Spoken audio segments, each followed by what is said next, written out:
Welcome back to New Venture Mentor, your spot for free tips and info to help you plan, launch, and grow your new startup or small business.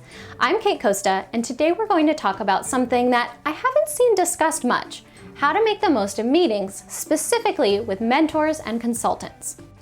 Take a stroll around the internet and you'll see tons of articles that talk about how entrepreneurs should not try to do everything alone, and that finding the right mentors, coaches, and/or consultants is key to success. Some of those articles are actually right here in the New Venture Mentor blog on katecosta.com.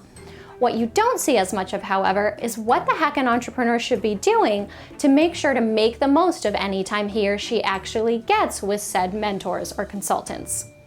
In the case of a consultant, you're likely paying by the hour, so you want to get the most bang for your buck. And in the case of a mentor, you obviously respect this person and value his or her opinion, so it behooves you to also value his or her time. Heading off to a meeting with either nothing in your head other than "I hope this meeting goes well" or "I hope I get some good advice" isn't going to result in you getting the most possible out of that relationship. Instead, try using some of the following tips to make sure you can suck every bit of amazing insight possible out of any of your mentors, consultants, or coaches. Tip number 1 is to be prepared. When you go into a meeting, you should be ready for it. Even if I'm just going out to cocktails with my girls, I have an objective: relax, catch up on their lives, make plans for our next weekend trip, whatever. When you go to a meeting with a mentor or a consultant, you should obviously know what you want to accomplish in that meeting, and catching up is not a clear enough goal.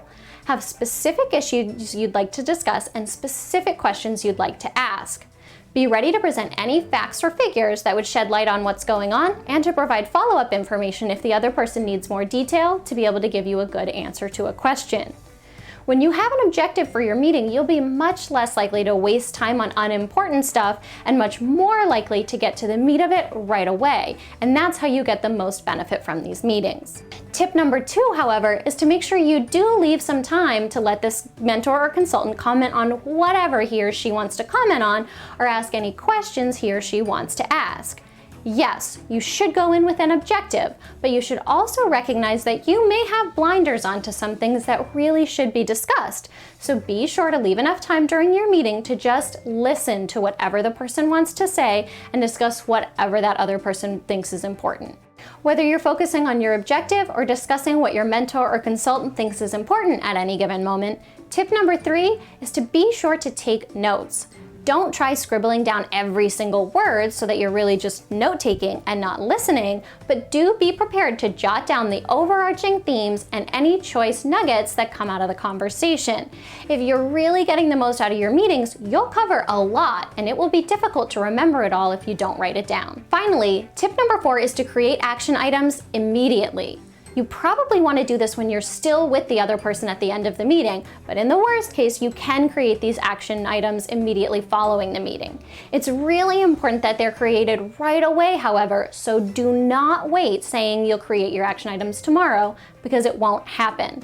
Close the meetings creating action items that all have clear steps and solid deadlines so that you can immediately get to work putting all of the amazing advice you just got to use.